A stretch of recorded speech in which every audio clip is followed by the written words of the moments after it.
Hello and welcome to Global Connections. I'm Patrick Bratton. I'm joined by a couple of special guests today, two of my students at HPU, Katarina and Justin, who've just been the leaders of our Model UN delegation to New York City. So I'd like to talk with them and get their thoughts on their experience in the Model UN, talking about the Model UN in general and plans for the future and how important and vital this activity is for students, not just at my university, but at universities across the country and throughout the world. So without further ado, introduction to Katarina Lage, sorry, and Justin Brown. Right. So let me start with you, Kat, since I got your last name wrong. So, right. So you are an undergraduate at HPU, right? I am. I'm an undergraduate at HPU. I'm studying international studies with diplomacy and military studies and history currently. Is that 3 majors? One major, 2 minors. Okay, I was just wondering how ambitious you were. Not quite. Okay, where are you from originally? I'm from Rapid City, South Dakota. Really? Yeah, the middle of nowhere. Okay. Yeah.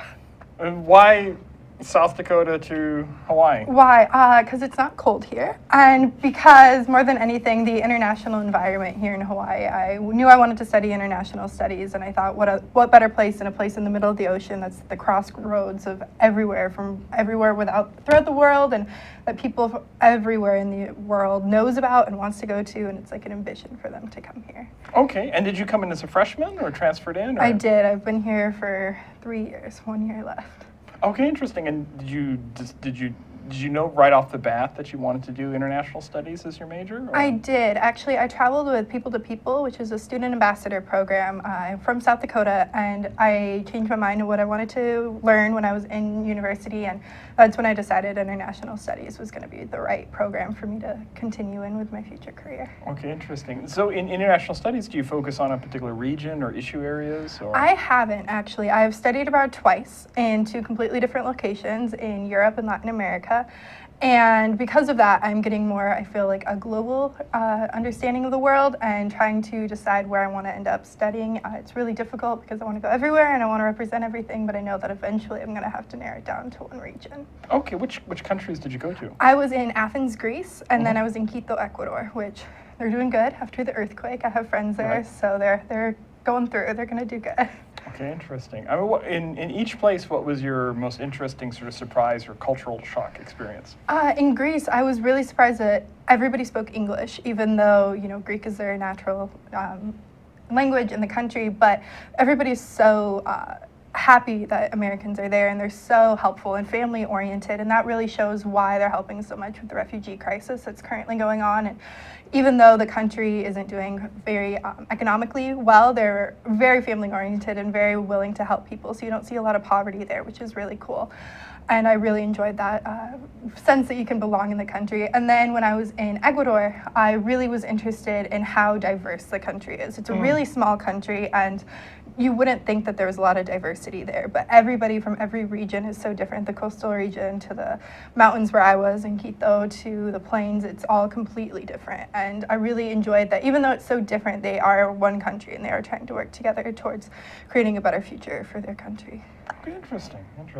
So Justin, you're as a graduate student in education, correct? Yes, secondary education. Okay, and did you come just as a graduate student to HPU, or were you undergrad as well? I actually came here in 2010 as an undergraduate. Yeah. Okay, what did you major in? I majored in social science while we still had that. And then I focused on anthropology, psychology, and sociology as my 3 focuses for that program, and I got my minor in history.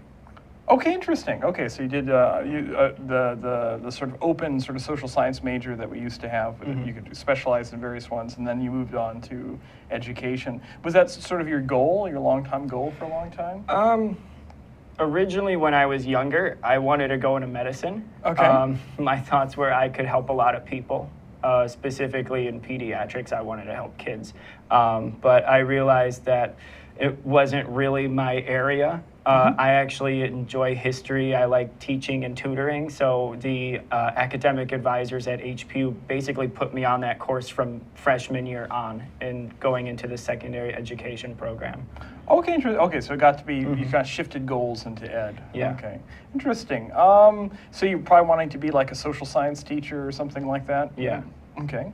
Where are you from originally? I'm originally from Chicago, Illinois. Okay. Yeah. And for now that you're just getting done with your degree, right? Yes. Okay. So if you're probably looking to apply for jobs for teaching and so on. Yeah. I threw out a really big net, so I've been applying to schools back home in Illinois as well as here. So wherever I can get something first is going to be where I go. Okay. And so applying both Hawaii and then Illinois. Interesting. Kind of as I asked Kat, what drew you to coming to Hawaii all the way from Chicago?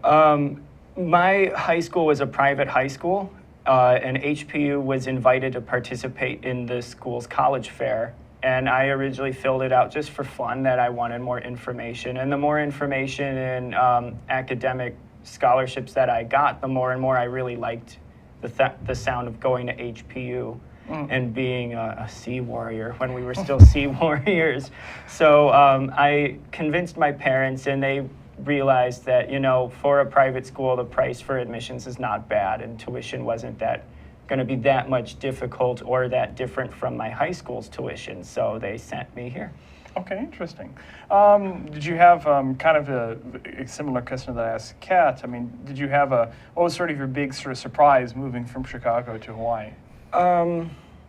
For me, the big surprise was kind of that the aloha spirit, really, being from a big city where people are kind of, get out of my way, I got places to go. It's very different out here. It's actually something that I'm very happy to have experienced, a completely different culture. Okay, so you find that the aloha spirit's not just something that we say on sort of tourism brochures, it's something that you've actually experienced yourself in your time here. Yes. Okay, interesting. Do you also find that with the programs that you study, in a sense, you also get a kind of ohana sort of family sort of feeling as well in things? Or? I didn't really get that much as an undergraduate because I bounced around from different professors, especially when I did my upper level classes. I never really had the same professor more than once. Now as a graduate student, I definitely feel that a lot more. The School of Education's it's more intimate. Everyone knows each other, and the faculty are willing to help us with anything that we might need. Okay. Interesting. I asked the same kind of question for both of you. From your undergraduate career and your graduate career, Justin, what's the thing that you're sort of looking back now? What's the thing you're sort of most proud of, your biggest accomplishment or biggest challenge that you successfully handled? Ladies first. I think my biggest accomplishment is really the United Nations Club at Hawaii Pacific University. I've been honored to be able to participate in it from my freshman year. I went in and I knew nothing about the United Nations in general, and then going into the program and going to New York and competing with these students that practice their entire lives, basically, to compete in this competition, and I had no idea what was going on. I was like, oh my gosh, I'm supposed to debate, and it was absolutely terrifying. But then going back this year and being able to represent, I was on the Security Council, and being able to represent that country and represent Hawaii Pacific University, I'm really proud of the accomplishments of not only myself, but of the entire club as a whole. And I'm really proud to be a part of that for another year. Okay. Justin? For me, it's actually to include the UN Club, all of my involvement here at the school. I didn't get really involved in student leadership until my last year as an undergrad when I joined the Campus Activities Board. But that's the same year I joined UN, and I went with Kat to New York for that first time. It took me completely off guard, but I loved the experience. And as I went into the graduate program, I continued to be on the activities board, and I worked as a curriculum developer for the UN, and I helped make the course have a more permanent and concrete syllabus for the students that go to New York in the spring. And this year I've actually become part of student government representing the graduate students, and being the president of the UN Club has definitely been a very rewarding experience for me this year.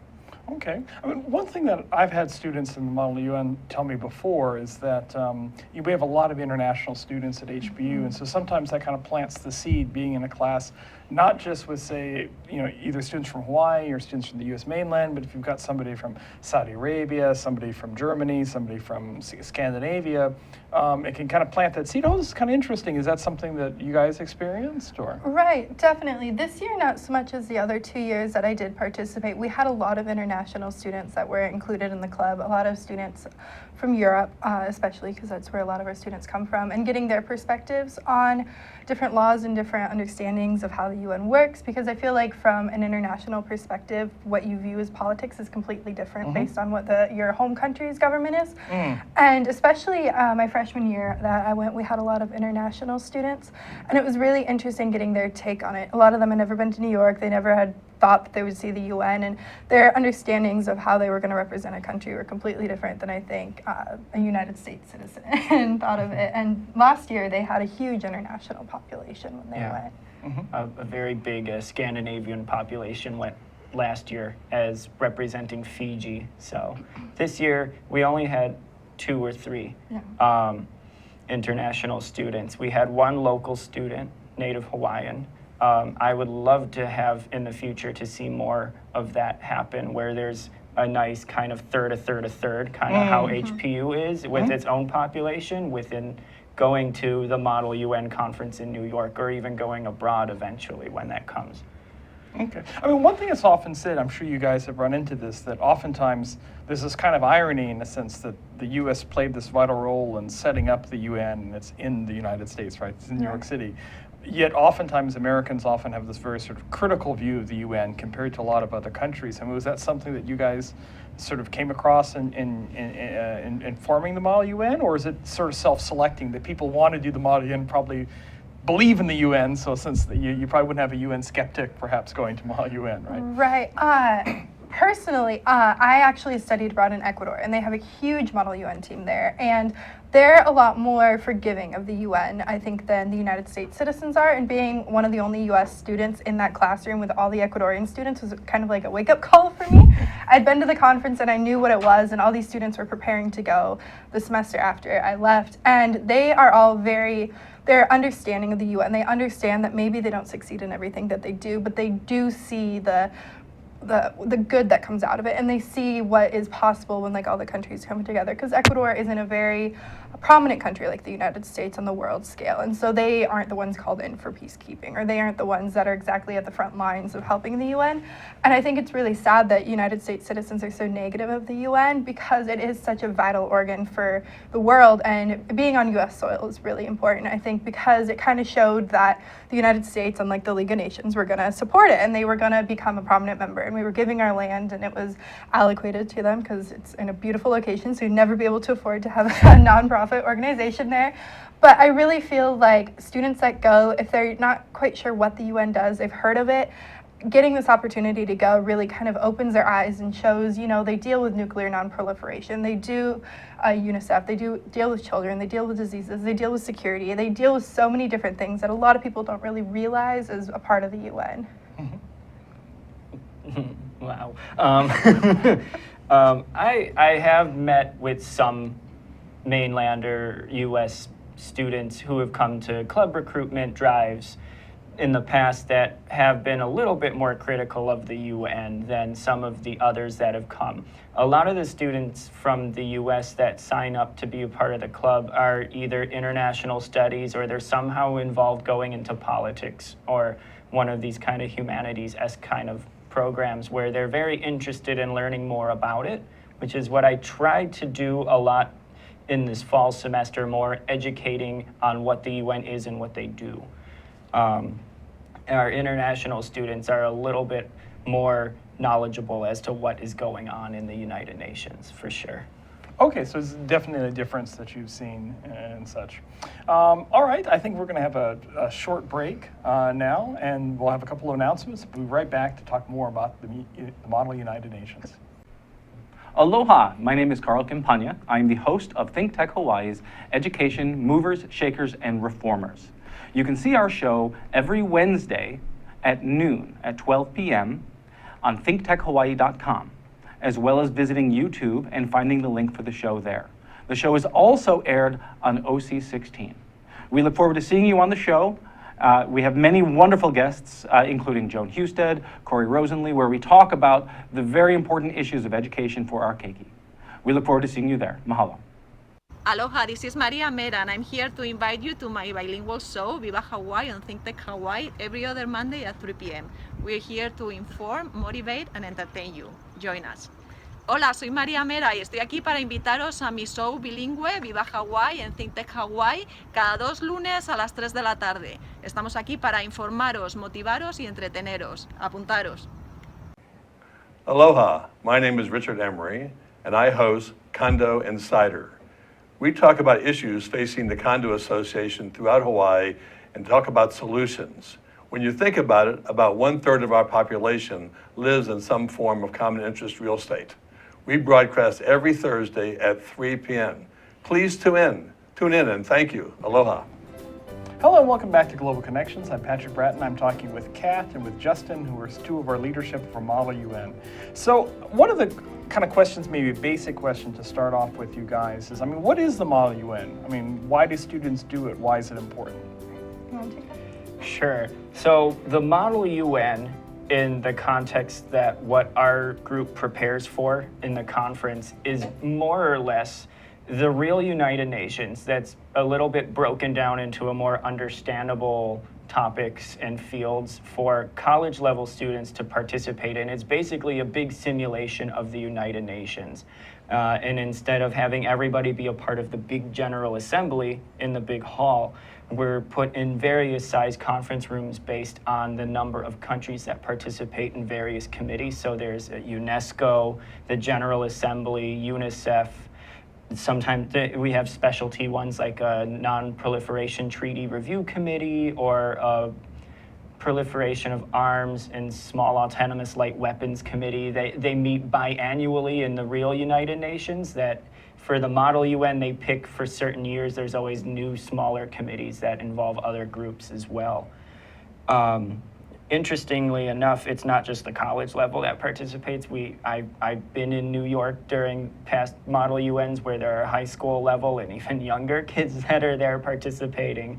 So they know what they're doing, the staff that run these conferences, and they make it something that's very intimate and involved for everyone that participates. Okay. And then are you guys assigned a country? Do you get to pick a country, or is it horse trading? Like, I'm Bolivia this time, you guys can be South Africa next time? Or? It's all based on originally when you register for the conference, you tell them how many students you're going to be bringing. We were bringing 14 students, 12 to 14 students. So we were allowed to pick from a list of the countries that have a minimum number of delegates that represent the country and a maximum number of delegates.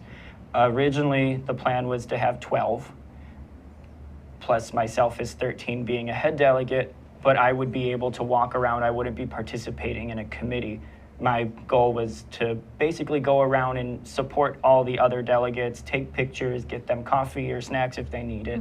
But the way things ended up happening is we selected our countries based on where we are geographically in the world. In Hawaii being in the Pacific Ocean, and in Polynesia, we wanted to represent a Pacific island this year like how we represented Fiji last year. So on the list we had Samoa, Palau, we had New Zealand, a lot of different Pacific Island countries, and a few other ones that were other islands that we would want to represent, like Jamaica, Barbados, other countries in the Caribbean. And what we ended up getting selected, we were assigned Samoa. So we were going as Samoa, and we also received an invitation to participate in an additional Security Council committee. So I added 2 other students.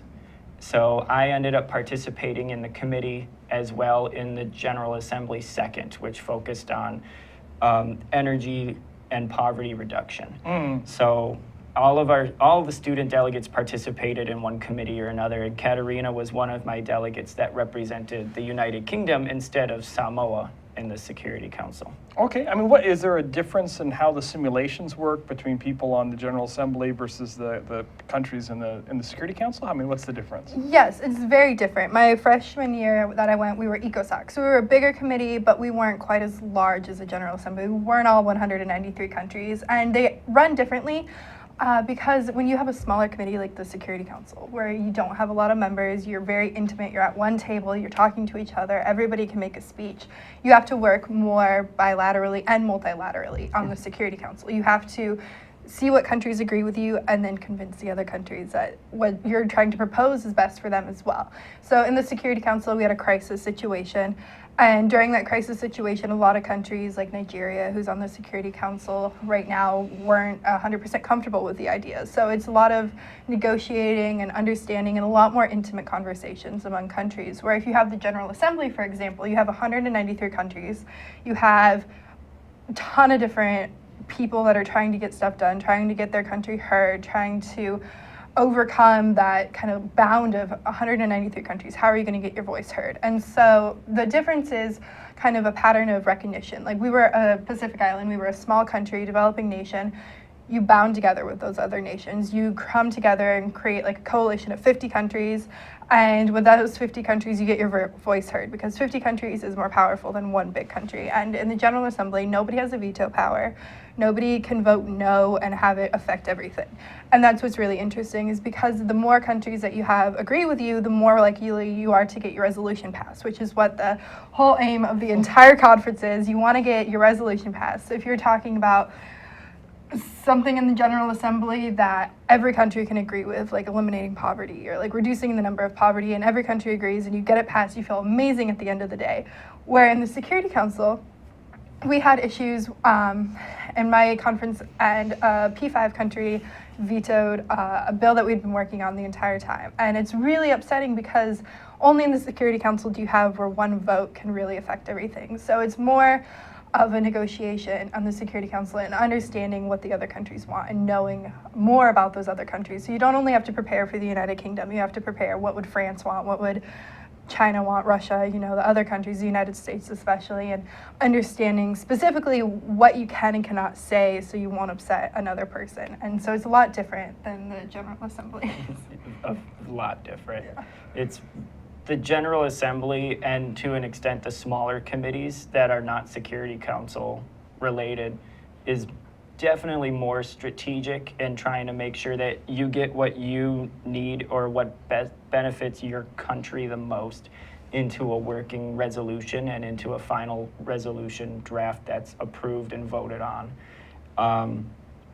In order to do that, some other schools that participate in this, they try to end up just trading off ideas. We'll sign on to your paper if you sign on to our paper. Sounds like good politics. Yeah. We're a little bit different in that we actually will try to work together. A lot of the times in a General Assembly, especially, you'll have 2 or 3 papers that are almost exactly the same. And your dais will say, you guys need to merge. You guys write exactly the same stuff with a little bit of differences here and there. You guys need to take everything that's in common, put it on one paper, and then kind of debate and negotiate amongst yourselves all these parts that are different and try to get them into the paper.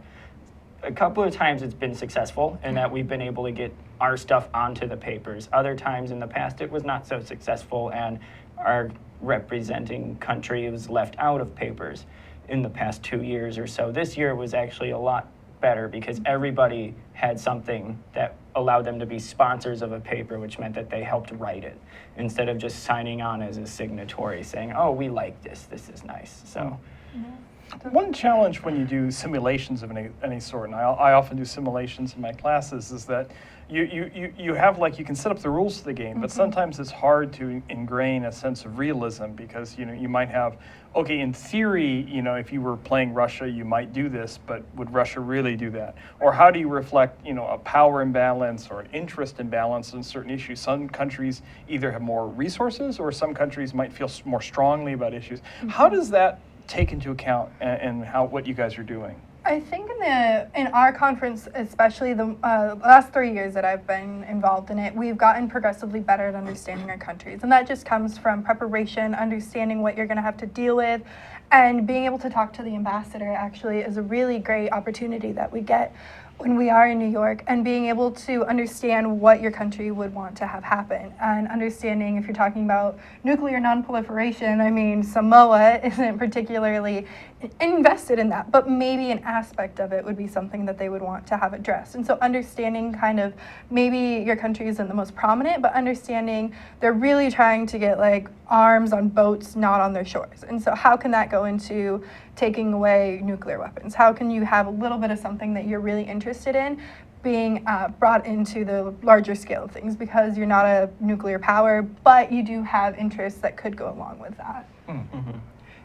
I definitely have to agree with Kat that meeting with our members of the permanent mission of the country that we represent is definitely more of a learning experience for the rest of the delegation, because I can't help them learn how to be Samoan or Fijian or Irish or any other person, ethnicity. I can't teach them how to be that culture, but they can get an understanding of how those people would react to certain situations based on meeting with the ambassadors or meeting with the first secretaries of the missions and talking to them for an hour or so, asking them questions.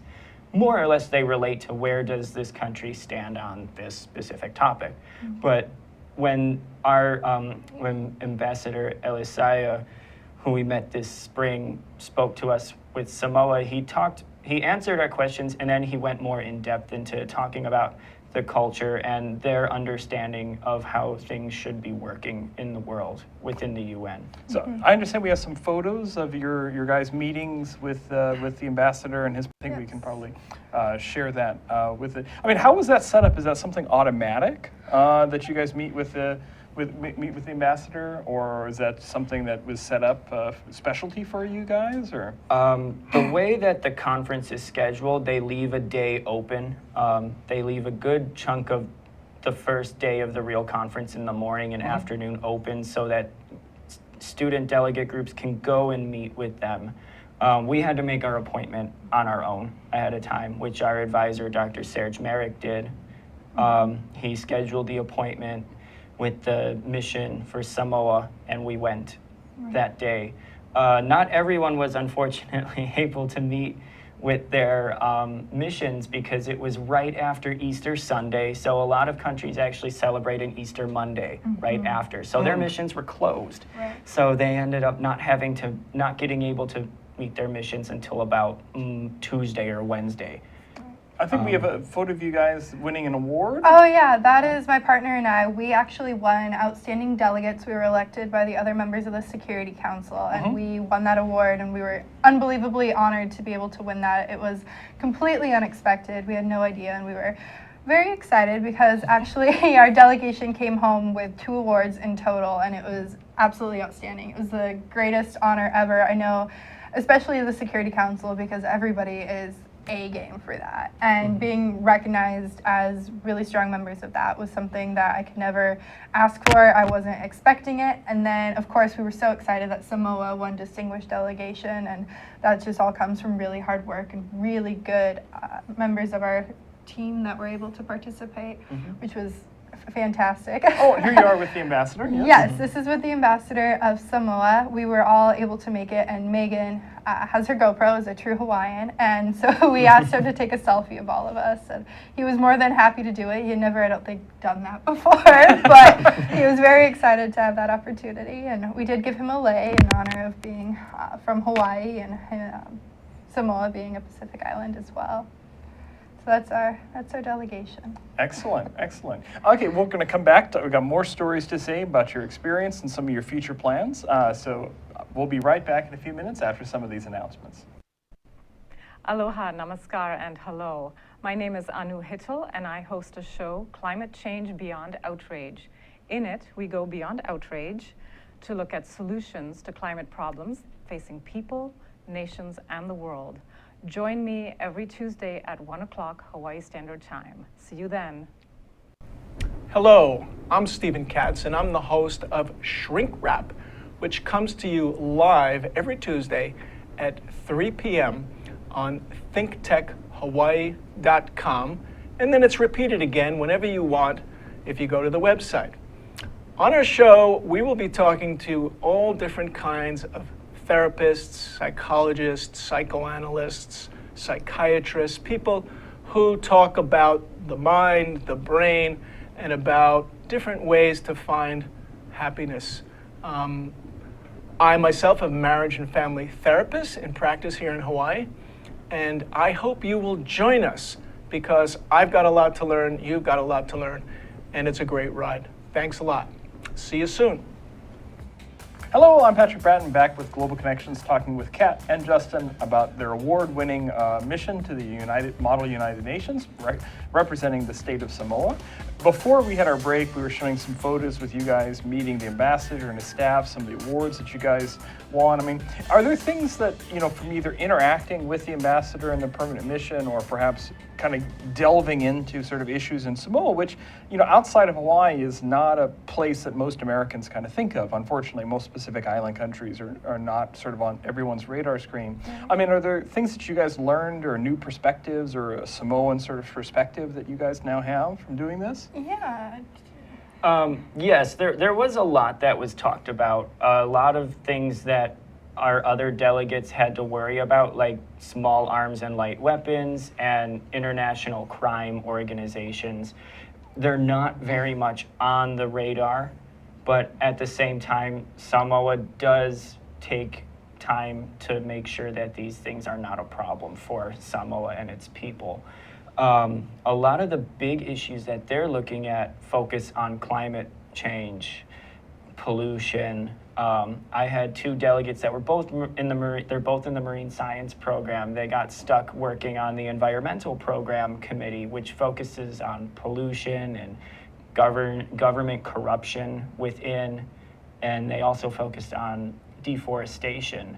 And there are a lot of things that Samoa is doing to make sure that the environment around the islands is kept safe and it's protected, and at the same time they're reducing the plastics. They're trying to work together with other Pacific islands. There's supposed to be expos that are going to be happening sometime soon that focus on climate change, specifically with Oceania and the Pacific.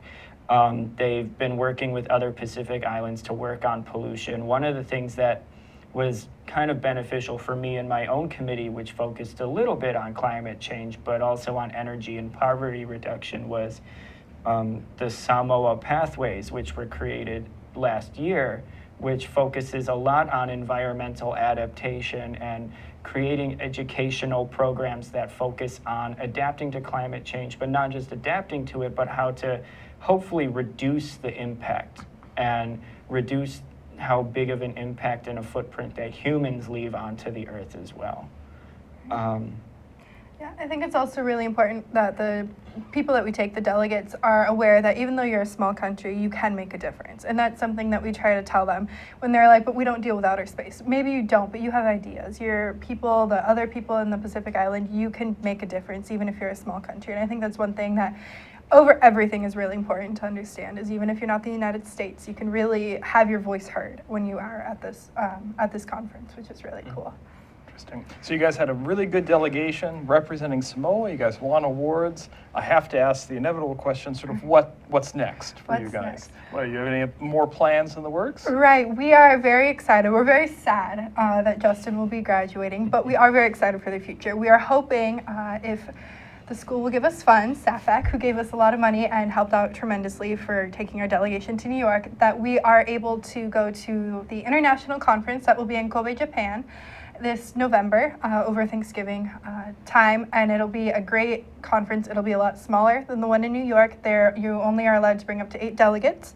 And so it's going to be very competitive. We're going to have a very good team and take people that know what they're doing and are very passionate about it. And we're really hopeful that if the school will allow us to travel internationally, that we will be able to take delegates for the first time to an international conference and kind of showcase not only Hawaii Pacific University, but Hawaii and the United States possibly in whole in this conference in Japan. That will be something totally different. It's the first conference that they've ever had in Japan for the Model United Nations Network. And we're really hopeful that we're going to be able to represent a country there and keep preparing for the future and keep trying to challenge HPU to expand its boundaries to become the international institution that we say we are, and not only have students come here and learn about us, but to have our students go out into the world and represent HPU in the very close island of Japan. Is there is this the similar sort of format to what you guys did in New York, or is it different? You have both General Assembly, Security Council represent a country, or Right. I believe it will be the same. It's run by the same overall national model United Nations program. And so they go under the same guidelines. The only restriction is the number of delegates that you can take. So if you're like Russia at the normal conference that takes place every year in New York, you can bring up to like 36 students, I believe. Like it's a huge something number really of students, big, a yeah. huge number. And for this conference, it's 8 students. So they're going to really narrow it down. It's going to be a lot more focused, a lot more concentrated, and a lot more kind of intimate. Like you're talking to people, you're understanding, and you're really getting to be a part of the greater scheme of things without having to deal with 183 countries. With only having to deal, I think they have like 70 countries that are going to be represented. And so it'll be a lot more concentrated, and you'll really be challenged to focus on your country and represent it really thoroughly. And this, it's actually going to be the 60th year that Japan has been a member. And so they're going to take all of the delegates that come to UNESCO World Heritage Sites around Kobe. wow. So that's a really different and unique experience that you don't get in New York, because New York's so big and there's so many students that they're not able to offer those opportunities. And so we're really excited if we're able to go and see not only Japan's culture, but really the heritage sites, what makes them unique, and why their representation in the United Nations is going to be really important in the future, and why they want to bring students in and understand that their history is so connected to the United Nations as well.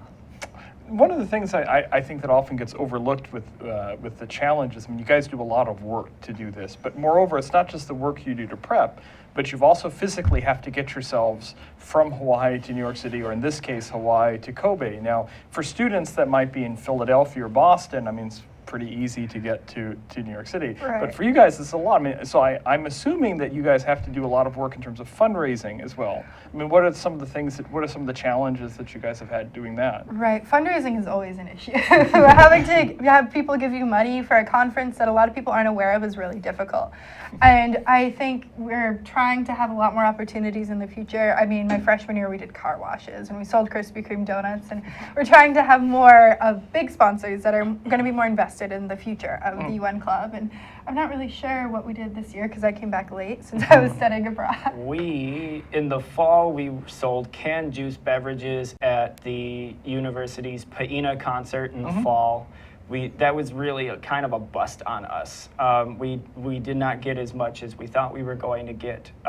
This spring, we only really did one fundraiser, and that was selling Zippy's chili tickets, which sell phenomenally for me because I actually, as president of the club, I had to go to the local United Nations Association board meetings, and the ladies there love Zippy's chili tickets. So I sold all of mine in a day. So I went back for more and sold more.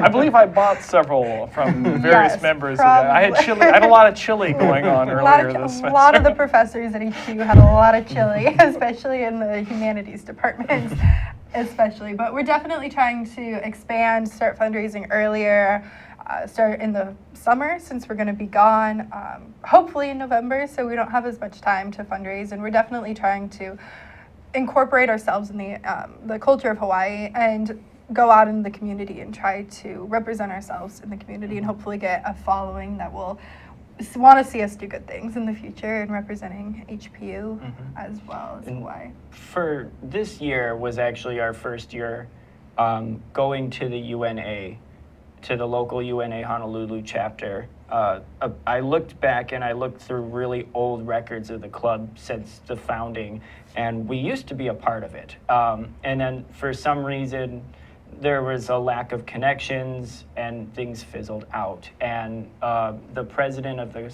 UN Club last year reconnected to the UNA and brought me along and left me there.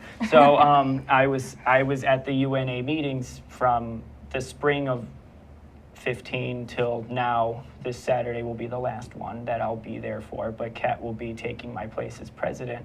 So she'll hopefully be able to continue attending the meetings. And what we've been able to do this school year with the UNA is helped us reach out to the local community as well, of helping them with their events, bringing them to our events, kind of show and tell. We've actually, to an extent, helped the University of Hawaii students. They started a brand new club that kind of mirrors the Model UN, where it's open to all students. They focus a little bit less on going to conferences because they're brand new, but they're trying to be able to go to conferences and raise funds.